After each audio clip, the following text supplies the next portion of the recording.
In one fell swoop, 5 judges stripped away the voter protections provided by Section 5 of the Voting Rights Act by leaving Section 5 in place and striking down Section 4. The protections that we had last week this time, we are no longer living under them. We have the right to vote, but the games that they played last year, voter ID laws, many of which amount to a poll tax, cutting early voting in half, getting rid of Sunday voting in places where that could happen. Now they can change it, and Texas within hours began to change the laws. After John Lewis lost some blood on a bridge one bloody Sunday, and almost 50 years to the date of Medgar Evers losing his life in the driveway of his own home, shot down by hatred and violence, the Supreme Court shot down the voting rights law, the central piece of the civil rights movement. And y'all busy talking about a cook in Savannah, Georgia. We got to deal with racism wherever it shows up. But this is serious business. The right to vote is preservative of all other rights. It is your voice.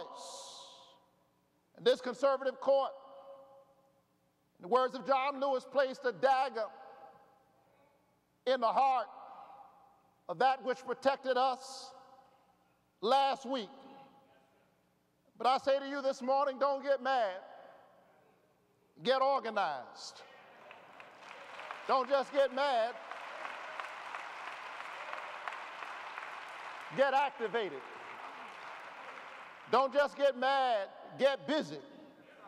Jesus said, Lord, let your kingdom come. And you ought to live your life like a prayer. You ought to say that prayer not just with your lips, but you ought to pray it with your life. Jesus believed in this prayer. When Jesus prayed this prayer, he prayed it as part of a faith community and a prophetic tradition. And so pray this prayer with your lips, and pray this prayer with your life. I know you came to church this morning for a soothing and refreshing experience. But can I be practical for a moment and tell you that there are some things in light of last Tuesday, there are some things that we can do. We don't have to wallow in despair. We have no right to wallow in despair. There are some things that we can do. There are some things that we must do. First thing you've got to do is you've got to call your congressperson and your senator and demand that they do what folk are already saying they won't do. We've got to demand that they do it, that they fix Section 4 of the voting rights law. We've got to demand that they act. And second thing we've got to do is we've got to show up to vote in 2014 so that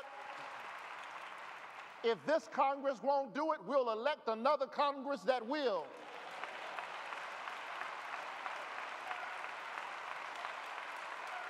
I mean, we got to show up.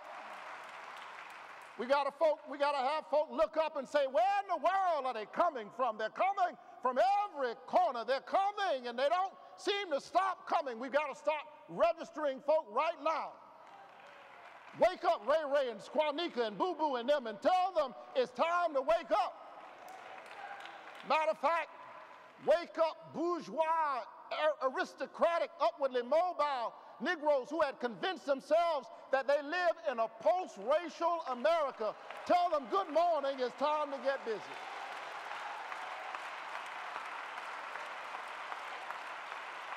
There are some things that we can do. We can make better use of absentee voting.